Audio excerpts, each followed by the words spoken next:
Welcome to Walt Disney World and to the Disney Worldwide Conservation Fund Awards ceremony.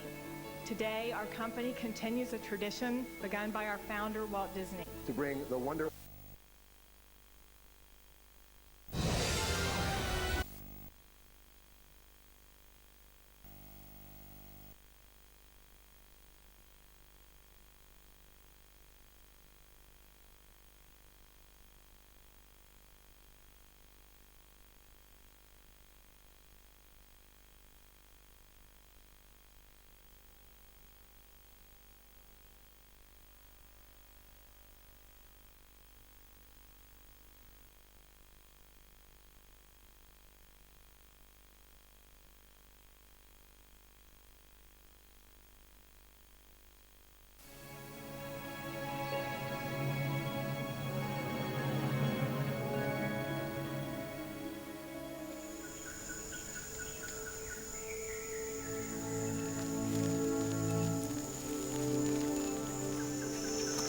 So it's about 7:30 in the morning and we've just left camp.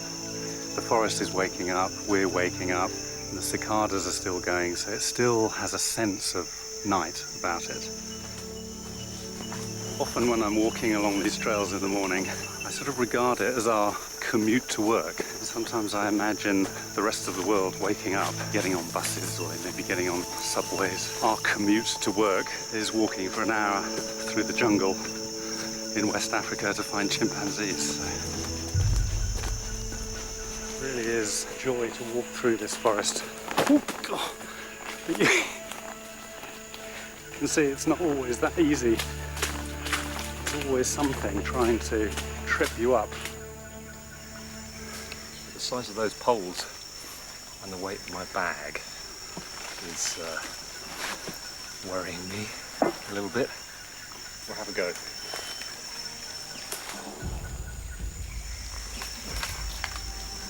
So it's a tiny crew, which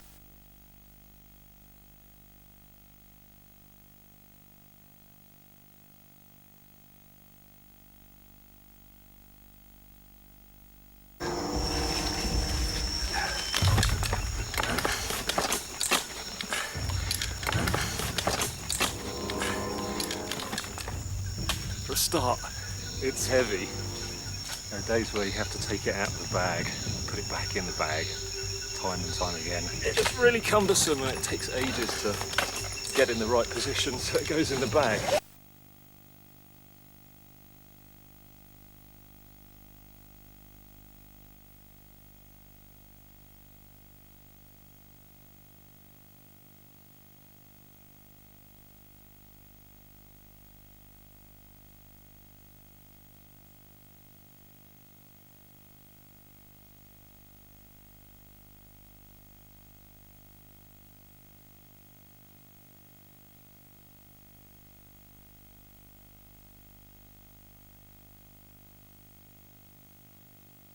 and I feel that we've already done a day's work.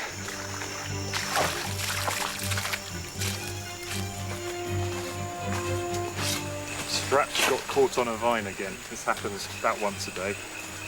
We're going through some quite thick stuff at the moment, and the bags are quite big, and very easy to get caught up. Just got to push on through. No point in crying about it. Nobody's watching.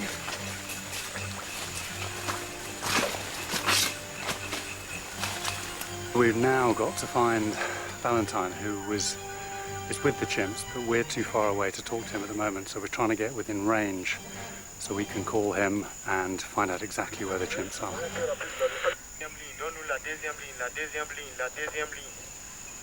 Nearly there. Valentine's found Freddy again, which is fantastic, but we can't find Valentine now. He's trying to give us GPS coordinates, but the communication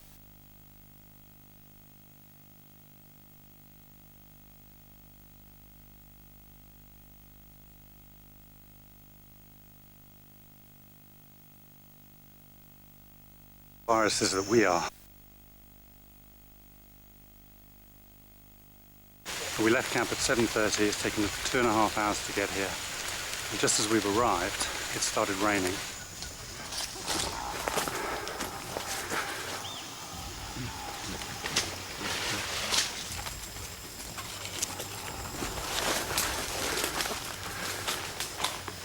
goats are actually moving through some pretty thick and difficult terrain at the moment, and they're going quite fast.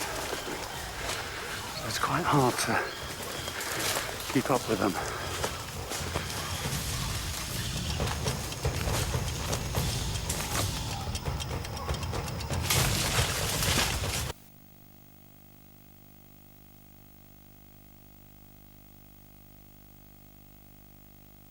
Extremely thick.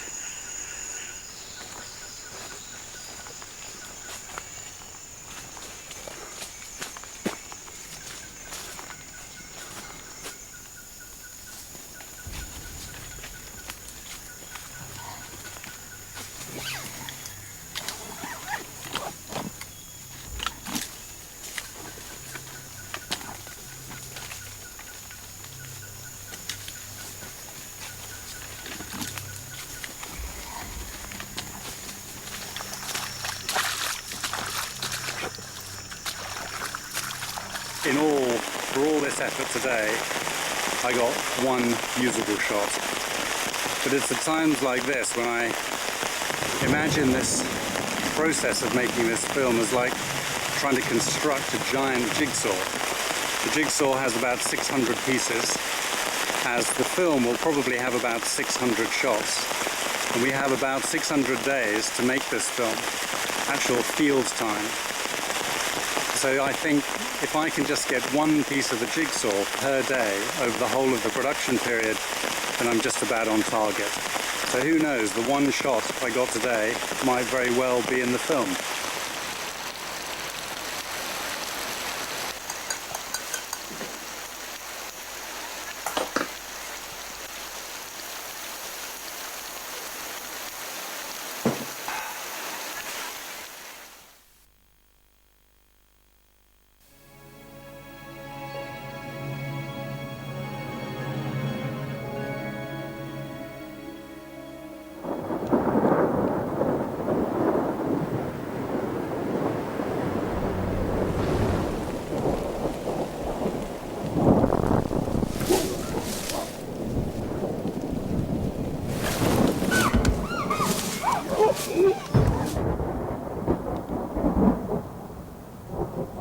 The mother died, and he was left alone.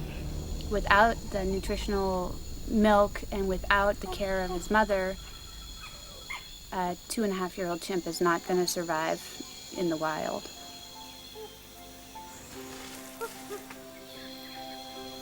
In chimpanzees, the mother-infant bond is very intense and lasts over 10 years. It's their mom that teaches them everything. So they learn how to crack nuts because they sit next to their mom and they watch her crack nuts. And then they grab a little stick and something and they pretend to crack the nut as well. So when his mother died, it was kind of a death sentence.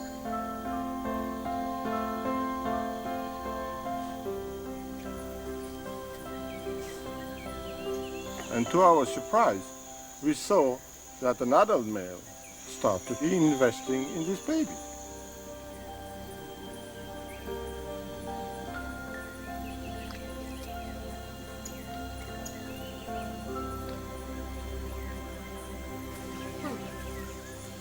Does this big male know how to be the mom? I mean, does he know what to do? You never know, you know. Maybe he would take care of him for a week, and then he would be like, yeah, you're too much work. The role of the males in the group is more along the lines of hunting and protection. They don't do any of the housekeeping or the taking care of babies. And these adult males are known to be extremely aggressive, that are willing to fight for dominance, that are willing to fight against strangers in the most vicious way you can imagine, that are hunters, that eat small monkeys, to show such altruistic, friendly, tender behavior towards a little orphan that we know is not related with him was a huge surprise.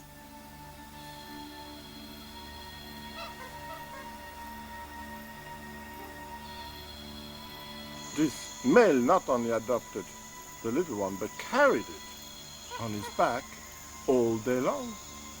Now, females carry their offspring on their back, but for Freddie, this huge male, to start actually carrying this 2.5-year-old male orphan was a lovely moment. That day when we saw this big male carrying him was a day where we all had a little bit more hope that maybe he was going to make it.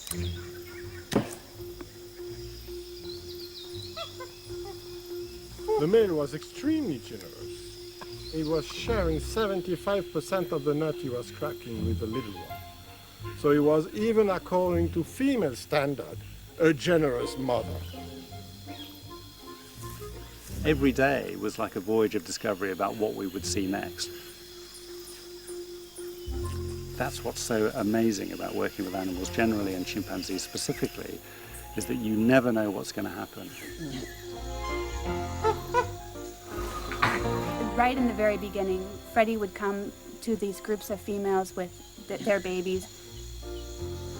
And they kind of have the females have these times where they all sit together and their babies all play together. But it really felt like he was coming in for some advice on what to do, you know? He was a single father. As time went on,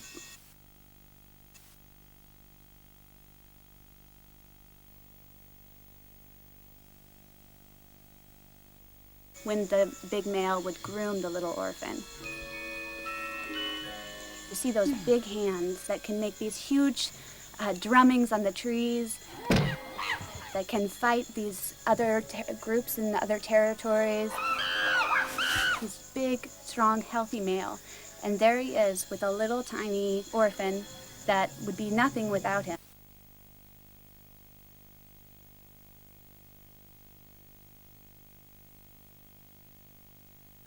Oscar in his arms. Oscar was lying on his back and he was looking up at the canopy, but he looked as though he was contemplating life.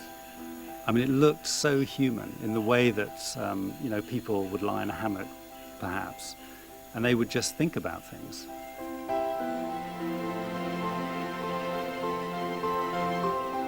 But what happened between those two chimps is something that still to this day takes my breath away.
deux sortes de qualités.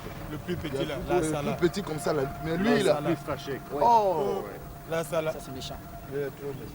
Mais il n'attaque pas automatiquement. Il fait d'abord du bruit. Il dame sur place. Il est en train de vouloir charger. Si tu fuis, Allez. il attaque.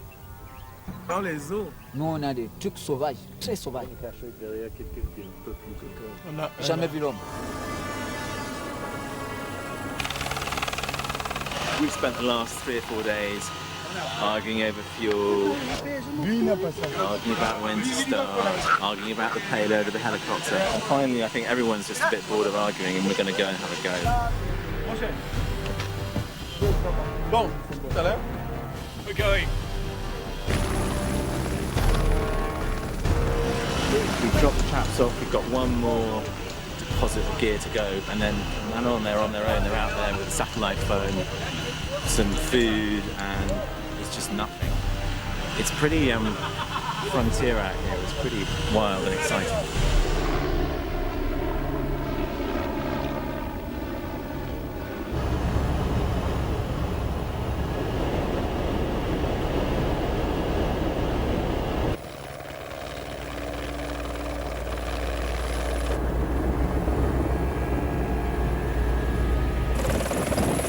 I had a moment when I arrived of thinking, oh God, this is beautiful. And then almost immediately, I want to go home. I must just taste really sweet.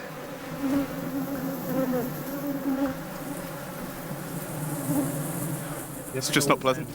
I've got my wonderful girlish locks and my manly beard to protect me. There's crawling in my mouth and nose.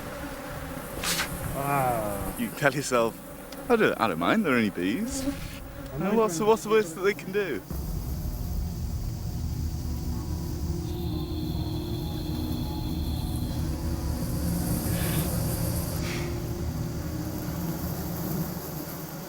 This place is awful. Really is. Truly horrific.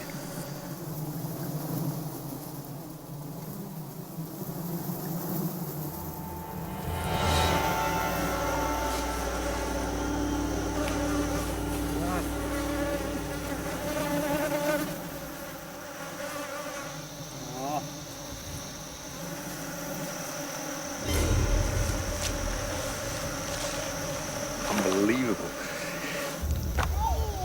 Ow! Ow! Ah! Sakes. Ow! Ah! Ah! Double! Ow! Ah! Ow!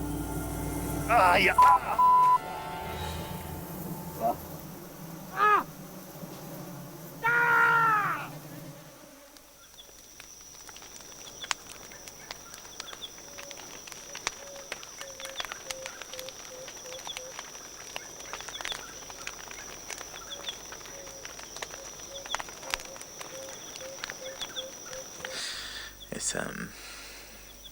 It's 4:30.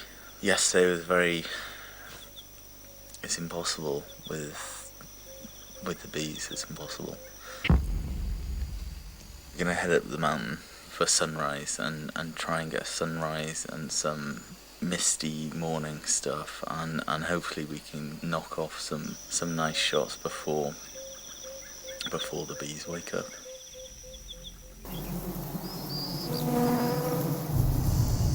There's no refuge, there's no escape, there's nowhere you can hide. And it seems that the more there are on you, the more come. So it kind of builds up and builds up and builds up. And it's desperate, you just want to cry. It's just horrible. And they've definitely got worse day on day on day. It's not like you get quiet days and bad days. Every day has been successively worse.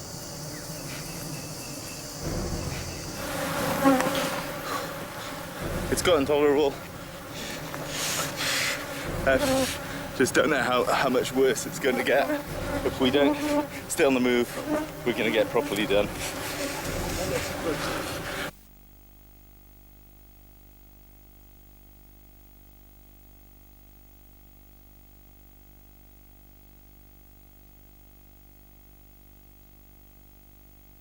been stood completely motionless, moving my hands out, and they just fly up, land, and sting.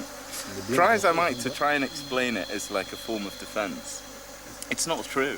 It's not true what you read in the books. It's not about that. There's spite and there's calculation. Calculation? And they're just determined to hurt you.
As you can see, we are completely surrounded by forest. We're right in the middle of it here. And you realise after a while that the insects, all the animals, they just see this as part of the forest. And there's no boundary, there's no fence or anything. This is another of our neighbours. This one's called Jeff. It's called a whip scorpion, and it's got some pretty horrendous looking jaws, and it's very clean. There's no point getting rid of it because it will just come back, or another one will come back. The thing is an ant's nest. It's something to ponder while you're pondering.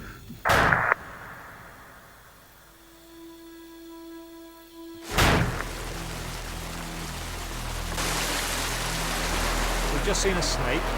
It's raining so hard. Snakes come in for a bit of shelter.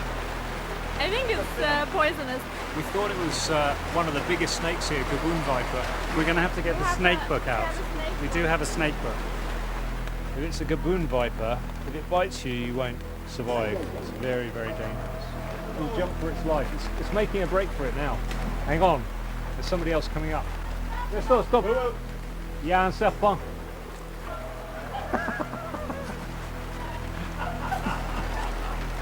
Needs to go now. You need to go. Oh my god. Ed? Agonizing a snake is probably not a great idea.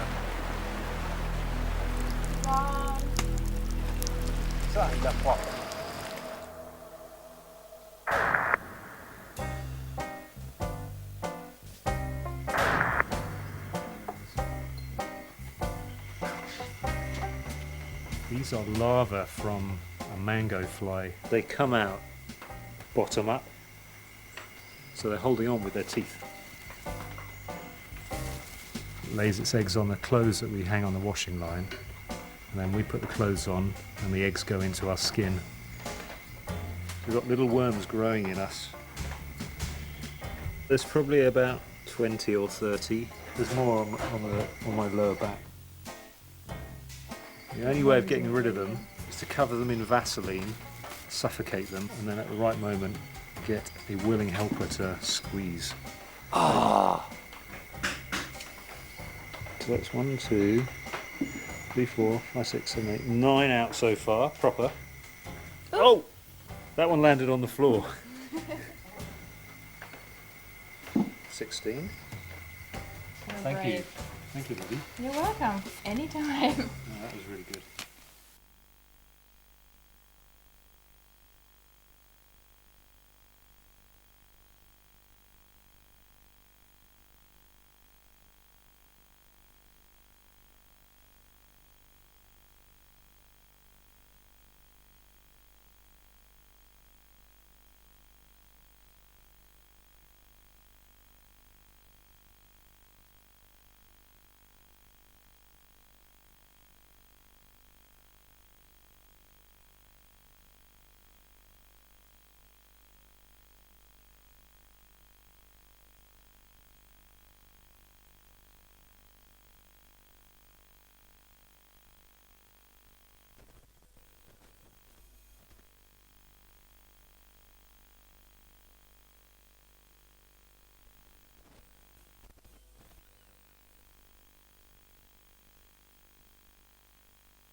Join the greatest supervillain of all time and the humorous minions on the ride of your life.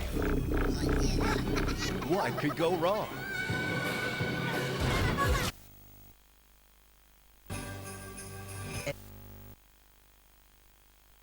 Cannonball! You the man, Surly! If you'll excuse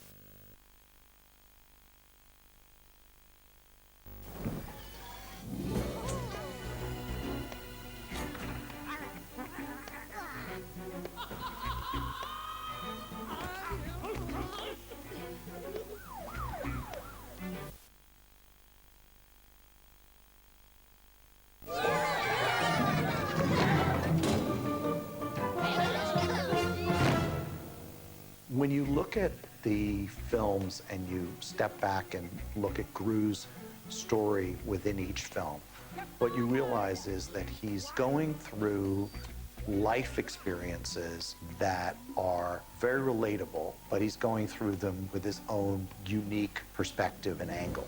Obviously, in the first movie, it's very much about becoming a father. In the second movie, he falls in love. In the third movie, we were looking at further life experiences. There's kind of a paradox when you do a sequel because you have characters that you've worked with before, and so you know those characters more intimately. You know what they'll do. You know how they're going to respond in a particular situation, but you don't want to go back to those same situations that you've done before. You want to try to find something new in the storytelling. Ooh, maybe we'll have the twin thing when you can read each other's minds, you know? We have 3 directors on this film, 2 directors, Pierre Coffin and Kyle Balda, and then a co-director, Eric Guillon. Pierre Coffin is one of the directors, and we worked with him since the first Despicable Me. He's the voice of the Minions. He's the voice of the Minions. So much of what these movies are. Yeah, then we've got Kyle Balda. He really lays out the visuals. I mean, he really kind of puts the whole movie together as far as layout, and he kind of assembles the big picture. And the other director is Eric Guillon, who is basically the guy who's designed every character, everything in the Despicable Me world. Having 3 directing partners on a film is very helpful because in an animation movie, everything's happening at once. You know, you're doing the acting at the same time as you're doing the cinematography, as you're doing the story development. I think the main difference between animation and live action is just how long it takes. You just spend a lot more time with the story. Claire Dodgson, our editor, she would take the storyboards, but she's also taking the voices and music, and she's assembling all these parts into a performance. So rather than trying to find what's the best take, she's creating a performance in a way through all these different moving pieces. Oh, please, come on. Just one heist. There's got to be something out there that you still want to steal. You know, the discovery of the voice for Drew by Steve was very different from his discovery of the Gru voice. We had quite a few sessions with Carell where he would experiment with different things, and then we would go away and listen and decide what we liked. They're twins, so it makes sense that there's an underlying similarity vocally, but they haven't grown up together, so we also need distinction. We'd done quite a few sessions, and I went back and listened to the second take he ever did when he was playing around with the voice, and there was something so warm and genuine in it. My brother! My brother! It kind of grew from this laugh that he did in the middle of the recording session. You did! It's the perfect foil to Gru, is that internally there's just this kind of joy, and the fact that his voice kind of grew out of this laugh that Carell was doing, I think kind of really embodied the character. When we first meet Drew, he goes through this process of making fun of Gru a little bit. But hair would make you better. Look at his face! One of the things that we noticed is that it was hard to recover from that moment and to still make Drew likable. Oh, he's so mad. If Gru sincerely doesn't like a guy, then it's going to be hard for the audience to like him as well. If we pulled back a little bit, what Drew was saying, we got a lot further with it. You boys have fun.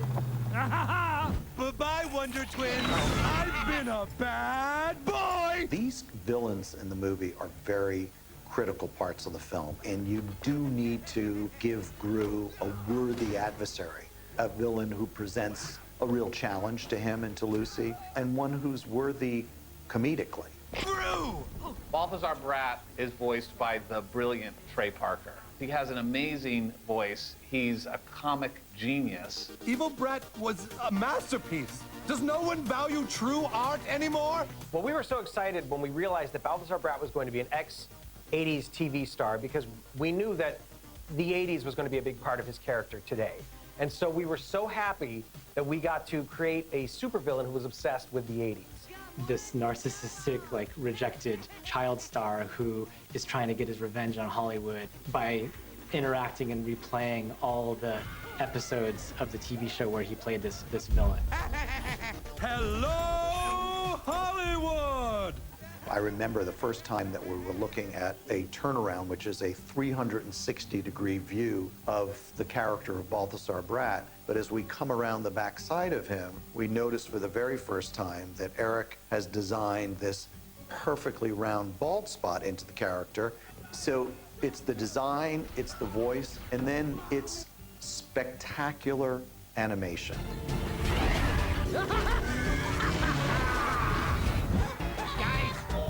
When you make one of these sequels, you have two driving goals. One is to honor the elements in the film that we now know that audiences love. And the second is to create new, fresh experiences, characters within the film that make it really dynamic. The challenge then becomes, how do you find the new material and where can you take these characters that we haven't seen before? Now they're being faced with this conflict or this obstacle. Love you! Right. What's Gru gonna do? How's he gonna deal with this? And how's he gonna deal with it in that way that makes us love Gru and appreciate who he is? I love you too. All right, have you go to bed.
Drew, this place is amazing. Oh, it's nice, I guess, sure. I'm not really into things.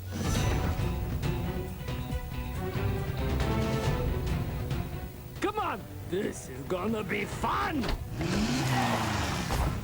We had a huge opportunity to create around the notion of Gru's past. We started to play around with this idea of this long-lost brother that he didn't know he had. Twin brother? Twin brother? Big brother? So then we started to explore, well then, how would this new brother be introduced back into his life? The creation of that character really came down to one core idea. That his brother was going to be his opposite. Finally, I'm meeting you! Yep. He's very light, he's very silly, he's extremely buoyant. He's all of these things that Gru doesn't necessarily have. There was a lot of kind of conflict and sibling rivalry that you could play with. Ow! And we just thought that would just be a great pair to see on screen together. The police are gonna get us! Ah, bring it out! We tried to find so many different ways to differentiate Drew and Gru's character in terms of their emotions and their personalities, but visually we wanted to go for something even more graphic where Drew's always in white and Gru's always in black. Oh, I chihuahua. I call the black one. Gru is more punched, and Drew is a bit more up straight, and he's always smiling. I think there is a visual distinction between Gru and Drew, which is light and dark. And that really does speak to their personalities. But we also have fun with what is really inside of those characters. The one that's light, maybe he's not always light. The one that's in dark, maybe there's some light inside him. They do share a lot more than they actually know. What might seem like a polar opposite personality at first isn't necessarily that. When we get to know Drew a little bit better and we start to see his more vulnerable side, that we can start to sympathize with him in a way that you need to for the story. And if you didn't have that, it loses its balance between, you know, the Drew-Gru relationship. You're gonna be just fine. I got your back. When Steve Carell first started to explore Drew's character, we showed him artwork, tried to give him some visual cues about who this guy is. We played around a lot with how high his voice was and how he spoke, the tempo of his voice. We wanted to make sure that the two of them were vocally distinct. When he started laughing like Drew, that unlocked the whole character. And then when you finally start to narrow in on something, you start to kind of get a sense of who this guy is, then it starts to fall into place. Oh, face it, Gru, villainy, it's still in your blood. You can't tell me you don't miss the rush just a little bit. Usually I would do one of the characters first and do all of those lines as that character, and then I'd go back and I would do the other side, and I would do the character of the brother. Whoa, wait. So our dad was a villain? The movies work, I think, because they're broad and funny and fun, but there's also an emotional resonance that runs through the center of them. And in this movie, part of that revolves around the discovery of a half of your family that you never knew. It's always exciting to animate new characters like Drew. I can't tell you how many times I've impressed my kids' friends by pulling out the Gru voice every now and then. Hey, I thought we said no more villainy. But now, with any luck, I'll be able to pull out the Drew voice and get the same reaction. Sorry, brother. Somebody's got to keep the family tradition alive.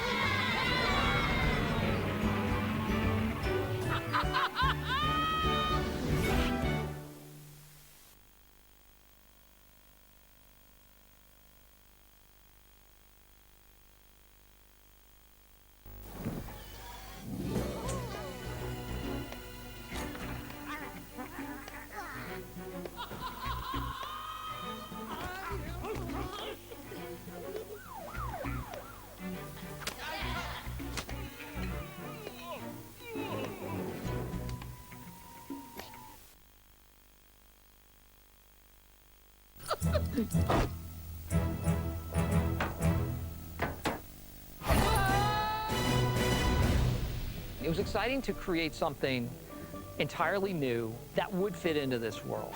My brother! I love the idea of this brother.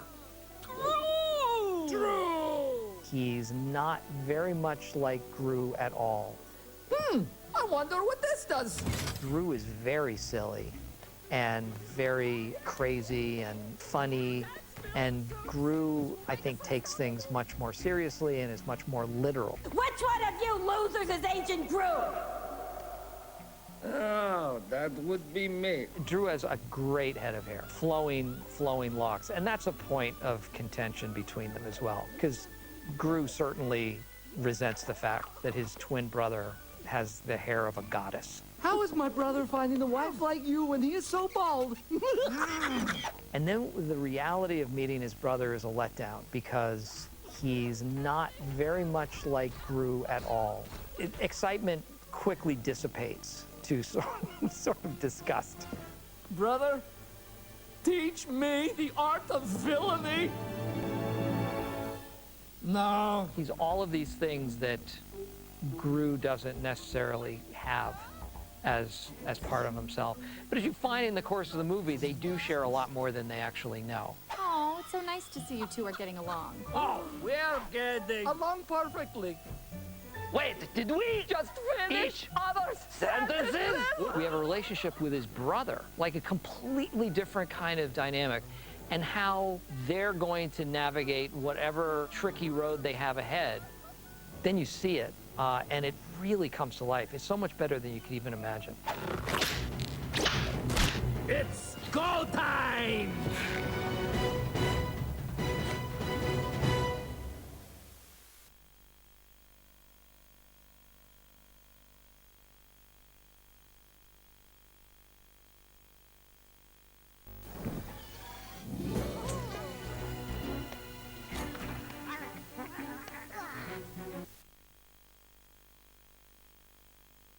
I've got the girls. You two go take care of Brad. Wait, what are you doing?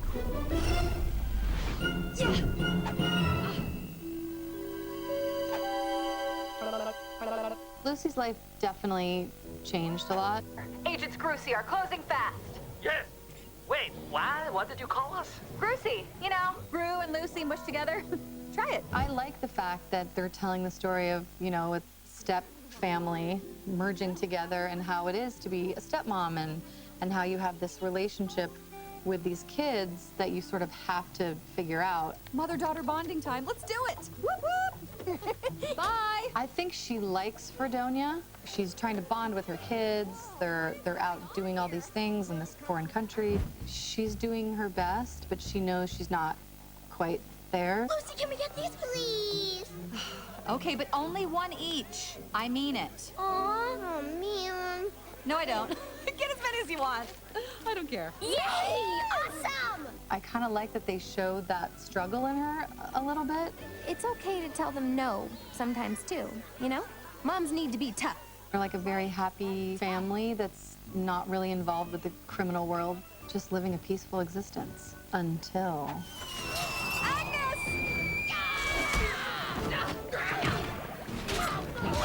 Don't worry, I'm here. It's really important to her to figure out how to be a good mom, more than anything. Sorry. Went a little mama bear on you. You know, I heard a scream and... Yeah, okay. Have a good one.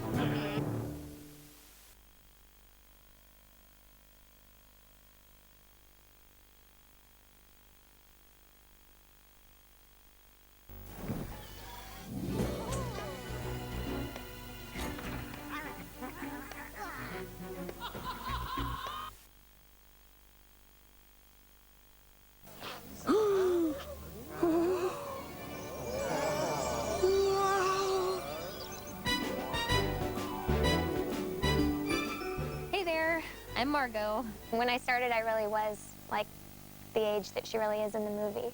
So yeah, I've definitely like grown up a lot since I started it. Fredonia! Fredonia! Fredonia! I think Margot loves Gru a lot, but she's super excited to meet his brother. And I think kind of like anytime kids meet somebody new, they're like, that person's the like cool new person. Oh, you are so mature. I'm guessing, what, you 15? 15? She's 12. She looks 12 and will always be 12. Margot doesn't like Fredonia, and she kind of gives everybody a hard time. Like, there's a cheese festival in the movie, and she doesn't want to go to the cheese festival. Margot, just why don't you go up there? No way. Lucy keeps trying to kind of get Margot to just go out there and enjoy Fredonia and have fun and see what it's like, and Margot's not so into it. Oh, come on, just do it. What's the worst that could happen? Fine. She's the one that's giving Lucy the hardest time, for sure. Who is up for some gin rummy? Yeah, we're good. She's kind of having trouble getting used to Lucy being like a parental figure. Wow, that was crazy. Woo! That was totally humiliating, taking a bite of that cheese. But then over the course of the film, you can see like that Margot knows Lucy's always going to be there and that Lucy really does love her. And then you see Margot soften up, and she's a lot nicer to Lucy. Look, Margot, I think we just need to... Oh! Over the course of the film, you really see my character, Margot, acting a little bit older. It's definitely fun. It kind of makes me think of, like, my childhood and growing up. Thank you, Margot! Thank you!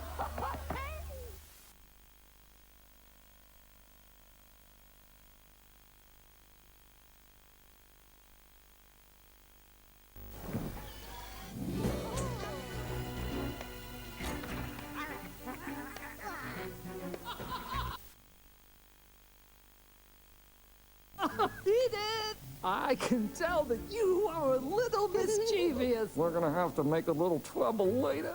I already have! Edith is a huge troublemaker. She loves messing with her sisters, something that I can kind of relate to because I do have an older sister. And here she is, the fearless unicorn hunter. Edith, stop it! She's very much a tomboy, but she wears pink. I just think it's a really cool, you know, like juxtaposition, I guess. But she also has a warm heart, despite the fact that she seems so tough. She's not your average kid. Oh, did you take that guy down? Did anything explode?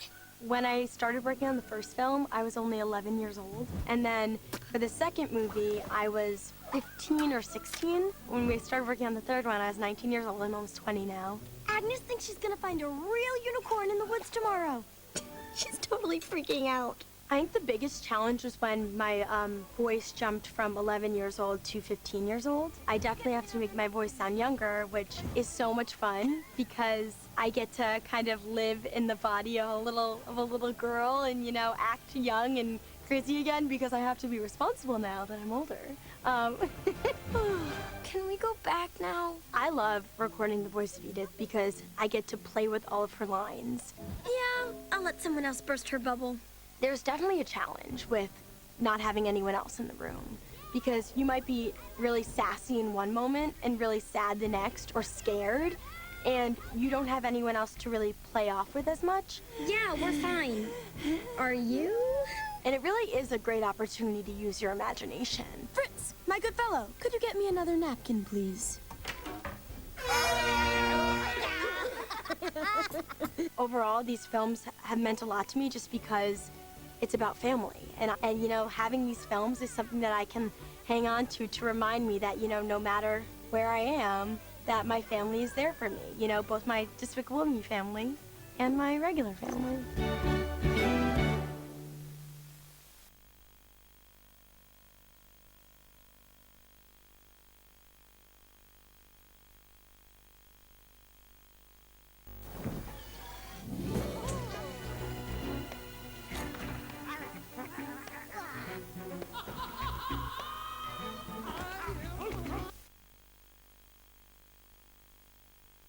It's a unicorn!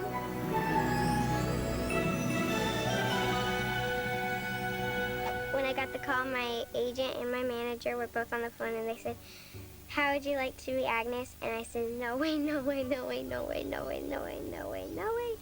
And then my mom said, "Would you like to be Agnes?" And I'm like, "Yes," because it sounded like I was saying no. My whole life has been building to this moment! In Despicable Me 3, Agnes says a lot of cute and funny things. Whoa, wait. You saw a for real life unicorn? What did it look like? Did you pet it? Did it smell like candy? Was it fluffy? Pierre, the director, was eating a giant pizza, and I looked at him, and I couldn't help it, so I giggled so much. Can't do that? A few lines later, I had to giggle, so they just used that giggle that I had already done. I can't believe it! I'm gonna name you Lucky. There's a goat named Lucky. He is very cute. He's just so fluffy. I got to eat my favorite kind of cookies, and I didn't really know how to do this because my mom wants me to chew with my mouth closed. They wanted me to chew with my mouth open, so I kind of chewed with my mouth open, but it was mostly closed. I was just like, Okay, what is it? All done. And they said, louder, louder. And my mom had never let me done that. I need to get to bed so I can wake up and find a unicorn. Good night. I want a unicorn, I want a unicorn, I want a unicorn. Because I've got my mom, I've got my house, I've got my dad, I've got my minion brothers. They're nicer to Agnes. They're really nice. My brother is not so nice. Maybe I should turn him into a minion.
When you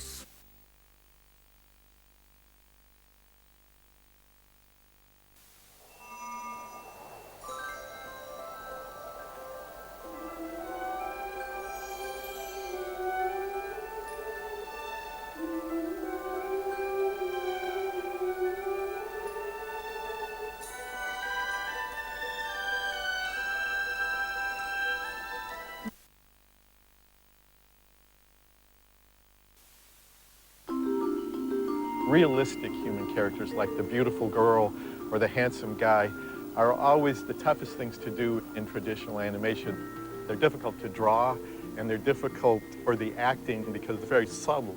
When we were first going to do The Little Mermaid, it was the first fairy tale in 30 years, and we wanted to go back to some techniques that had been used in the classic ones like Cinderella, Snow White, and Sleeping Beauty. And one of those was the shooting of live-action reference as an assist for the animators to help unify both difficult drawing problems and to get a lot of different animators working on the same page in terms of a character. This was a technique that Walt had done as far back as Snow White, but it hadn't really been done in the latter years by the time when I had started at the studio. We didn't really know or have the tools at our immediate disposal. We weren't sure quite how to do it again.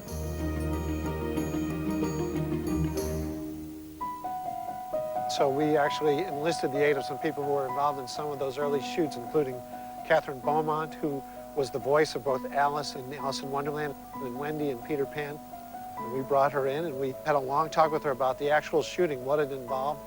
I walked into the conference room. There was a long table with all of these directors, writers, everybody who were curious about what the live action process was. Rehearsal, we're ready for you now, Catherine. Oh, do excuse me, please. So I talked about my work on the sound stage, the big sound stage, which was totally empty, except just a few things to help you do your movements, although some of them were very interesting, as it turned out with Alice in Wonderland. You actually compare the animation of the classic features of the golden age of animation from Snow White, Pinocchio, Fantasia, to just the animation that was being done like 10 years before that. The whole technique of animation advanced tremendously during that time. And the animators studying live action really was a big part of that because they really learned a lot of the subtleties of acting and movement. You want to form an emotional connection with the audience to the character, and an important part of that is making the character believable. That's quite a tall order for you to have the audience believe that this series of drawings is actually a living, breathing human being. In preparation for Snow White, Disney did a short called Goddess of Spring. That was kind of almost like a rehearsal for Snow White. And they had a kind of realistic human character, and they did not shoot live action. And it didn't turn out real well. It was very rubber, hosey, she moved kind of swimmy and not in a convincing way. After that, they realized that they had to do something to make Snow White effective. They couldn't just animate her traditionally. So they hired a young dancer, Marge Champion, and they shot reference of her dressed in a simple sort of Snow White outfit, and that really became the basis for her performance. The technique of rotoscoping is literally just tracing the images that you shoot. And unfortunately, when you do that, the performance is very flat. The characters really don't live. And so what Walt and his artists learned rather quickly is if you just take some of the key poses and use those to kind of build your animation around, then the artist puts in all of the craft and skill that they know. Using those poses, that brings the characters to life. In all the live action that we've done in the films we've made, we haven't done rotoscoping. It feels unbelievable in a weird sort of way, almost because it's too realistic. So we always use the live action as a reference. Storyboarding is the first process. Still drawings that just kind of tell the story. We have the sequence worked out scene by scene, so that becomes our guide to shooting the live action. We wanted to get really good actors to do the live action because many different animators would work on a character like Ariel, and we wanted to make sure there was a consistency to that performance. Sherry Stoner, who's in the Groundlings, which is a group of improv comedians that came to the studio over on Flower Street. We did a little workshop at Disney for the animators, sort of teaching them how to improvise and move around and stuff like that, loosen them up. But Ron and John must have been in the audience because they had me come in and audition. What's your name? Ariel. Sherry was a wonderful comedian. Ready, camera. There's a big scene where Ariel is having this nice, elegant dinner at the palace. She thinks the fork is a comb, and she starts combing her hair and seeing everybody stare at her strangely and realizes somehow I'm doing something I shouldn't be. And then takes the pipe and sort of thinks it's a musical instrument. Those things were really fun. Just look at her! Glenn Keane would have very specific ideas about how he wanted a certain part of the piece to be staged. Jumping, dancing. But within that, I would improvise certain things. Like if hair would get in my eyes, I would do that sort of thing, and that became sort of part of the character. Or if I was nervous and I moved my hands like this or something, they would put that in. So they allowed me to play within the confines of what they had in mind. A girl rescued me. She was singing.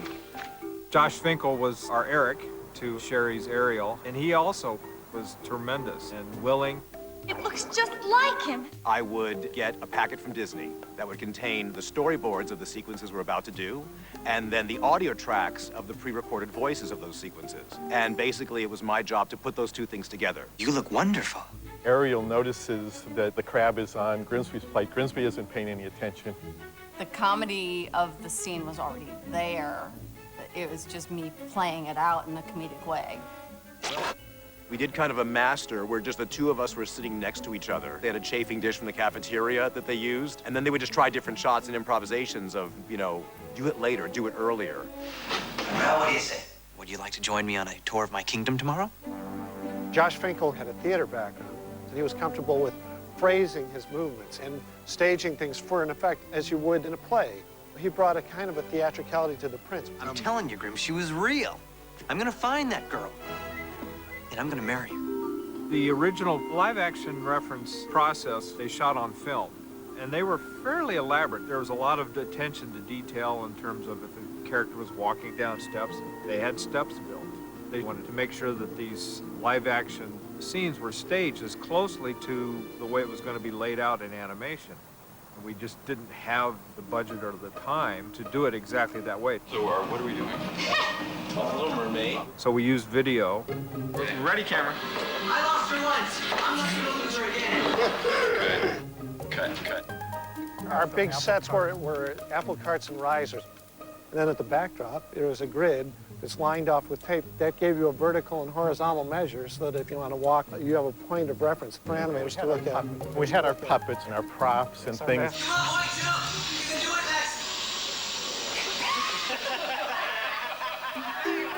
The props were just, I think, whatever they sort of could pull together that was sort of lying around. Like, they got a puppet that was about roughly the size of Flounder to Ariel. You want thingamabobs?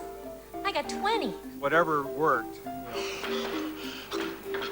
So the shooting sessions were a lot of fun. There's some pretty silly stuff we used to do. Right. Got it. When we storyboard a film, it blocks out the broadest actions, but every detail for that. Anything that moves and has overlap, we would want to get very clearly in the live action. With Little Mermaid, we had meetings and meetings about Ariel's hair. At WDI, they have this tank that's got portals on it so that you can study the effects of certain things underwater. We wanted to see how hair moved. It was all good, except that the water was not heated. So it was Arctic. So I couldn't stay down there very long. I might do but I was having such a blast. They were like, "Are you okay? You're sure you're okay?" And I was like, yeah, okay, just tell me. And they would be like, "Okay, swim to the right, then swim to the left, then go down and then up, you know, and then come back up and see if you're okay." One of the other things that's complex to do in animation is when there's real interaction between two human characters. Ready, camera. We did it very simply, as I recall, but it helped because you could see in these pivoting shots where the camera was moving around how to draw them, sort of situate them in the boat, and that sort of physical thing, as well as the performance things. Felt great. Part of Your World was a really important moment, a beautiful song that Howard and Alan had written. When the time came to shoot the live action, that was one of kind of the key scenes. When we shoot this live action, she's actually acting to playback of Jodie Benson's track. Look at this stuff. Isn't it neat? It was Glenn's idea, getting this pan around the grotto, which is very tricky to do in a two-dimensional art form. So we came up with this idea where we put Sherry on a chair and pivoting the chair down out of camera, we timed the turn on the chair so that when we combined it with a two-dimensional pan of the background, it really gave this kind of magical feeling of being in the round and being able to see that whole grotto. And then later we had the sort of key shot where she reaches up out of the grotto at the end, and that was a complex shot from a technical point of view. It was helpful then to shoot that with Sherry and to get the forced perspective as her hand came up into camera to really see how that hand would work and recede. Some people, when watching Mermaid at the time, felt like it was a little more cinematic possibly than some of the films that came before it. And if that's true, I think part of that could be because of shooting the live action. It really did have an influence on the staging and the cinematography. Wandering free, wish I could be part of that. That's a good take. Yeah. When I came to the studio in the mid-'70s, Eric Larson was in charge of the animation training program. He had animated the character Cinderella, among many great things he animated, along with Mark Davis, and I complimented him on his animation on that. And he was very quick to credit Helene Stanley, who had shot the live action, because he felt like he'd really gotten so much inspiration from her work. Walt's philosophy was it's a team effort.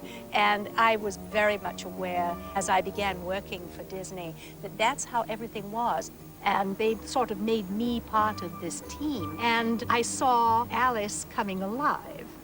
And I almost looked at her as being this different character. But I was told that when they saw Alice animated, they could see me because my personality came through. Sometimes it's hard to separate Sherry from the fact that then you had Jody, who was equally vested in the character, and then Glenn and myself and all the other animators that worked on bringing her to life. It's truly a very collaborative effort. The live action reference just gave you a good foundation.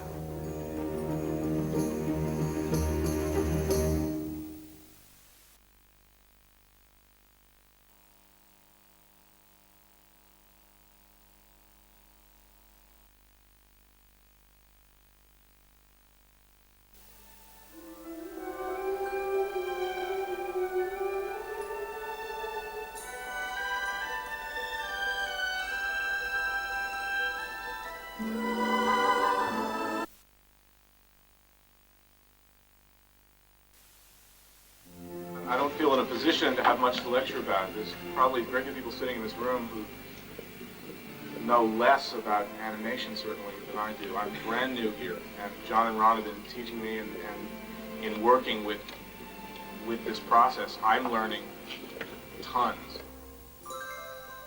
Howard Ashman was a little boy at heart. He was Peter Pan. He never wanted to grow up. So animation was a huge part of him.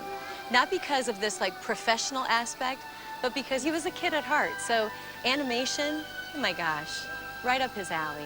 Just to have fun, yeah, he was all about having a good time.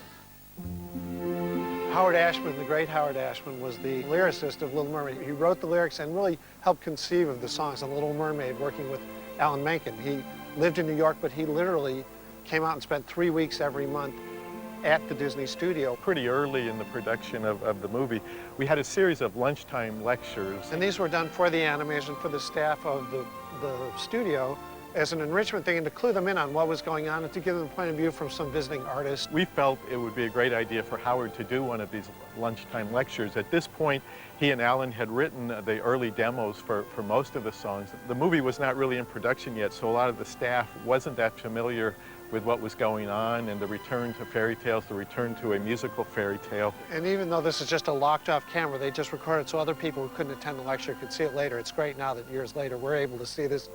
Howard really comes alive in this in a way that I still enjoy seeing it. My background is in musical theater, and it's interesting because I do think there's a very, very strong connection and application between the two media. And when I was approached with an opportunity to work for Disney, period, I left it at the, I said, what about animation? What about working in that department? That was what I really wanted to do here. I think it was inspiring for everyone that Howard, as successful as he was in the theater world, was a big fan of animation and a big fan of Disney, and he cared really deeply about The Little Mermaid. But at the same time, the animated Disney classics were being made, the late 30s and mid to the all through the 40s and the mid-50s, is also the golden age of the Broadway musical. That's also when first Rodgers and Hart, then Rodgers and Hammerstein were working. And there was a stage musical tradition that was growing up at the same time. Most of the classic Disney films involved songs in some way or another, though many of them were not musicals. I think actually for Little Mermaid, this was more of a musical in terms of really being like a theatrical, almost like a Broadway musical. There's a big, big problem with music and film, in live action, music and live action film. The only truth I know about it is it usually doesn't work. Musicals had gone out of fashion in live action even at that point, and Howard saw animation as a way of keeping musicals alive because there's an inherent stylization in animation. Music may have more license in the animated film in the same way that it does in the theater, simply because the level of reality is different. There's no game being played by a theater audience. We know that's happening right in front of us, and it's painted scenery and it's not real. When we go to the movies, it's a real street, or it looks a lot more like a real street. And we pretend it may be really happening. Music, for me anyway, is information. It's a way to get character and plot information across. So you want music to be information. You want it to develop story or character in some way, so the song will carry its own weight and justify its existence in the film. Howard said if you can take a song and you can remove it from the script and the script still makes sense, you haven't done your job properly. There are two separate traditions of music and film that have nothing to do with this narrative, informational kind of song. And this is very different than the stage music. There are set-piece songs that are justified by realistic action, okay? That's the Busby Berkeley film, where all of the songs are justified by the fact that they're putting on a show. So they're rehearsing a song, so it's okay for Ruby Keeler and Dick Powell to sing. And then there's a tradition of music as background, and which has been evolving with music video, in a sense, to a new place. Music, songs simply on the soundtrack as if the narrator is saying something. As if the narrator is going, ooh, staying alive, staying alive. I mean, who is singing that, right? but if you take it seriously and look at it as structure, who's singing that is God out there. Who's singing that is the narrator's voice. Who's singing that is the filmmaker making a comment. Howard was a very mercurial, very kind of caustic, very sharp, very funny guy.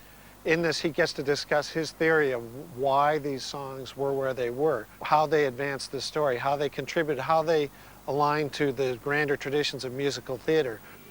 For a film, some of the music is still justified, even in Mermaid, I find, and this is maybe just instincts for myself, I still find that even though I'm interested in narrative songs, you only want to push it so far. You only want to push your luck so far. It may be taste or whatever it is.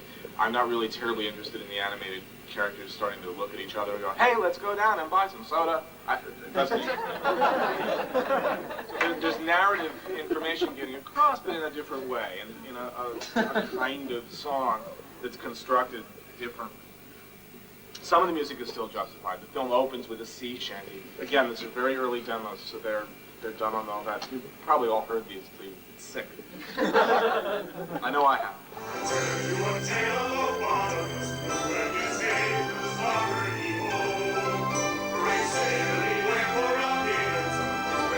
I've justified music there by saying the sailors are singing. That certainly goes back a long way.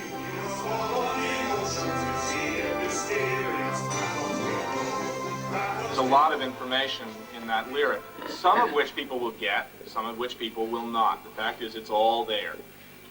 And hopefully I try anyway to put in a little more information that everybody's going to get the first time around, so that maybe you want to see it more than once, maybe there's still something to see the second or third time around.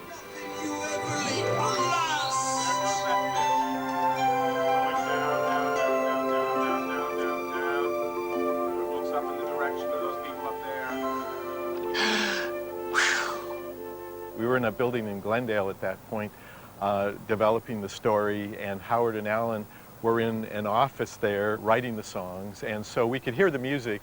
We had a real hard time with this one, too, because this has been through a couple of drafts. The first draft we played, John devastated us by saying, it sounds like, what did he say? It sounds like an Old Spice commercial. And he was right, it did sound like an Old Spice commercial. Working with Ron and John as they were crafting the story and writing it, you know, he really came alongside them and helped to shape not only the music, but to shape the story as well through the music. The second song is also realistically justified. And I had a little problem with this because the idea of a performance underwater in this fairy tale kingdom seemed funny to me. We are the daughters of Triton, great father who loves us and named us well. What we tried to do was to work in a classical pastiche vein, to work in a vein that sort of said, this sounds like chamber music, it's comic, that takes the onus off it a little bit. So it's a comic chamber music event with a sort of Baroque and Gilbert and Sullivan-y air.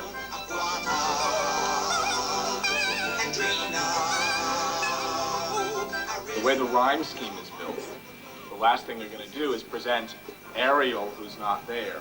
And the rhyme scheme is structured so that you feel subconsciously the last thing Ariel should be a rhyme. Is the youngest in her musical debut. Our seventh little sister, we're presenting her to you. To sing a song, Sebastian wrote her voice is like a bell. She's our sister, Ari. She's our sister, Ari, and it stops. It was very important to Howard how to get into the song, and how to ease into the song. There was a piece with Under the Sea where there was a musical vamp at the beginning. He starts establishing the rhythm. Clams pick it up, and oysters, feeding on lobsters, whatever. We had dialogue in the script. I was like, no, no, no.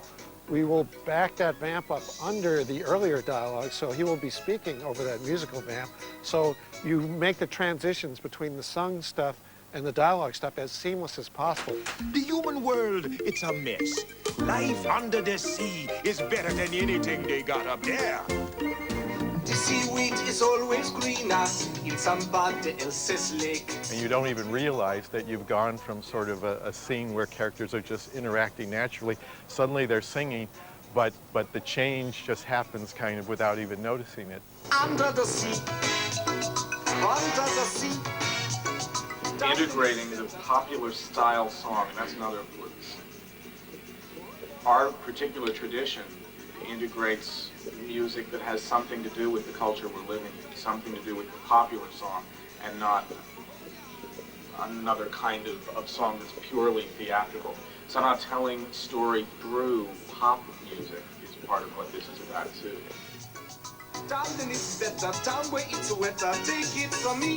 Howard Ashman was involved in the story, the development of the characters, and even the character designs. I was working on some Sebastian drawings very early on, and Howard had a specific idea for Sebastian. I asked if he could be Jamaican and have a Jamaican accent for a very specific reason, and the reason was this. We're dealing with a fairy tale, and something that takes place long ago and far away in Never Never Land. And I wanted to be able to get convincingly a more contemporary sound into a couple of the songs. I wanted an opportunity to do something with a beat so we could have up numbers. I mean, think about it. You know what an up number is, right? A number that doesn't sound like part of your world, and that isn't a C shape. An up number is something that makes you want to party a little. He always had an audience in mind when he wrote the songs. How will you understand the story?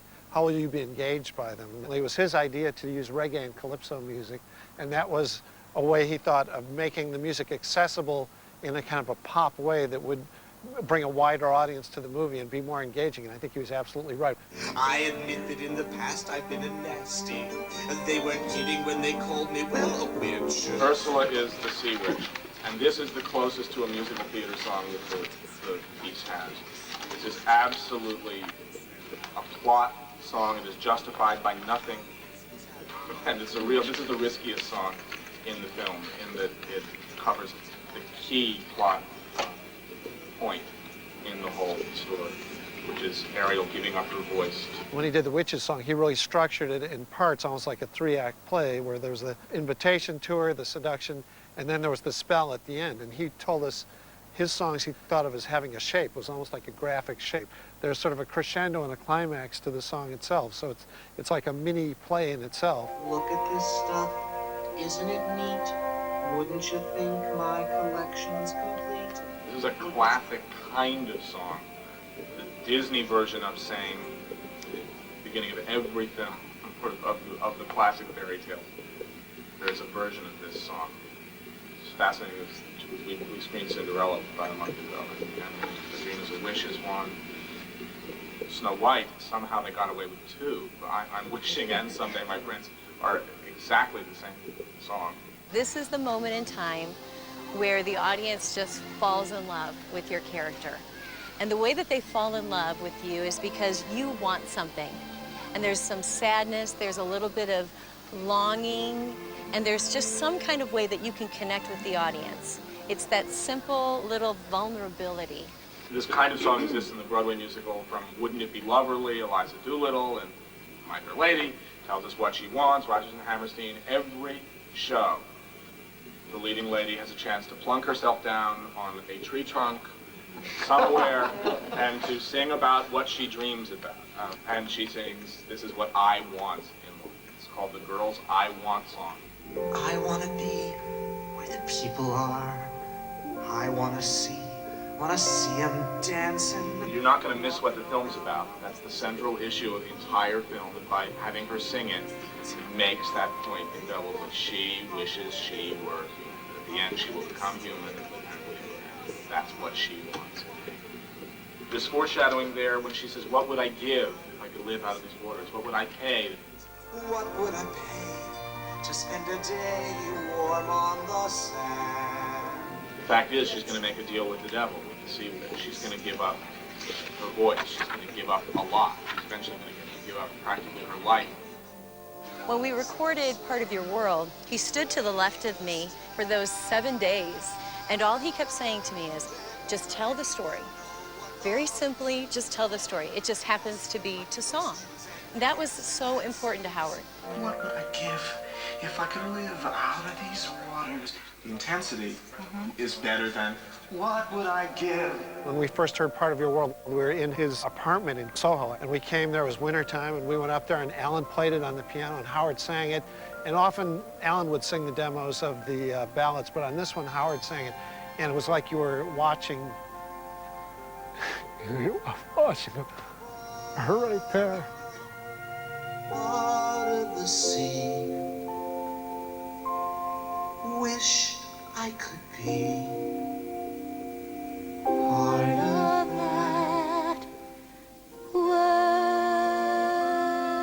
Howard was, I think for a lot of us, the first time that we've kind of had a course on musical theater and musical history. That was really eye-opening, I think, for a lot of us. Howard brought something unique to The Little Mermaid. He brought musical theater to animation in a way that hadn't happened before. Unfortunately, in the hour that he had, he didn't have time to play every song, and he would have. And now when I see this tape, I'm like, let him go over. Why did they not let him go over? But everybody's got to get back to lunch. I'm like, no, just give him another 20 minutes. We've got to have you back. One thing's for sure, I think we've got you hooked on animation. I love shows, and I want to thank you on behalf of the whole group. I personally got quite a bit out of here.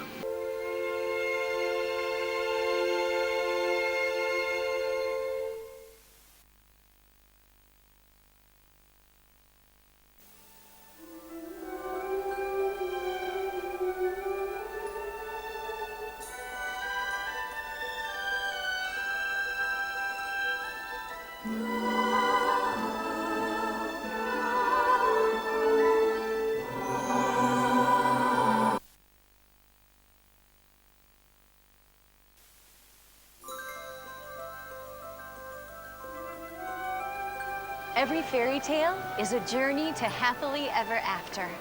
This story began when I got cast as Ariel, and she forever became part of my world. I've seen the Little Mermaid touch the lives of so many people, and of course, she's changed my life as well. Being a part of the Disney family for the past 28 years, it was an incredible honor today to be part of this ceremony at Disney's Art of Animation Resort. They have this gorgeous chandelier in the center of the lobby, and there's these lucite panels of these beautiful sketches of the characters that envelop this resort. So they had asked me to sign an Ariel. So it was really special. My kids were there, and it was so beautiful to get to share that experience with them. We woke Mom up super early to go to Magic Kingdom to check out New Fantasyland. My family, we are non-stop Disney park freaks. My family and I have been coming to Disney World for a long time, since I was like this big. Well, we have a lot of great memories coming here. We absolutely love the park. My husband and Delaney and McKinley and I, we just come and ride all the rides. So they've been coming ever since they were, 6 months old. New Fantasyland is unbelievable. You feel like you're walking into the movies. It's just magical because you get to be a part of each one of these films. It was so much fun. We looked around New Fantasyland and we headed toward my mom's favorite ride. My favorite part of the Little Mermaid attraction is when you go under the sea, and all of a sudden you're leaning back and it gets really cool. It's like you're really under the water. And then you look up and there she is. It's like nothing on this planet. Ariel, listen to me. The human world... My favorite part of the ride was under the sea because I just love how they just bring all these things to life. Under the sea! Under the sea! Just sit in the shell with McKinley on my side and Delaney with me. Doesn't get any better than that. When I brought my kids into Ariel's grotto, I'm just having like an out-of-body experience. It was weird seeing my mom next to the real Ariel, who's the real Ariel, but not the real character Ariel. It was really cool. We ran into an Imagineer who told us all about the new Snow White roller coaster. In the Seven Dwarfs Mine Train, we'll be putting guests right in the mine car of the Seven Dwarfs. We've developed a whole new ride system and a new vehicle for this. Each car pivots as you go through. So if you can picture going through some of the turns where the cars pivot individually, so when you corner and go around turns, it's really fun. All the cars will be moving back and forth. Awesome. I'm a huge roller coaster fan, so to get on this thing, I'm really excited. Then you will be able to go into the mine where all the dwarfs will be in there. We've developed a whole new type of animated figure for this, many special effects. And then from the mine scene, you go up to the highest lift in the attraction, drop down to some other drops and turns, and it's going to be really magical. The kids and I cannot wait to go on that because we do pretty much all the thrill rides all the time, multiple times. Off we go to get a bite to eat. My favorite part of New Fantasyland is Be Our Guest restaurant. It's just like an exact replica from the movie. It was time to get to this ceremony to sign a piece of history. Jody, it is a pleasure having you here and your family here staying with us at Disney's Art of Animation Resort. And we are excited and privileged that you'll be able to sign our storyboard character of Ariel right here. Well, thank you so much. It is truly a blessing for me to be a part of this, and I thank you for inviting me. So here we go. Okay. You know, when I think about it, I am so proud of The Little Mermaid and all of the joy it's inspired. But what I'm most grateful for are these experiences I've shared with my family. When I think about my favorite memories at Walt Disney World over the last 28 years, 3 things come to mind. The first time that Delaney was here, getting to meet Julie Andrews. The second one was McKinley having a backstage dancing extravaganza with the Seven Dwarfs. And then I would say the third memory is this experience right now. I'll never forget it. It's been really fun. And I'm starting to cry, so.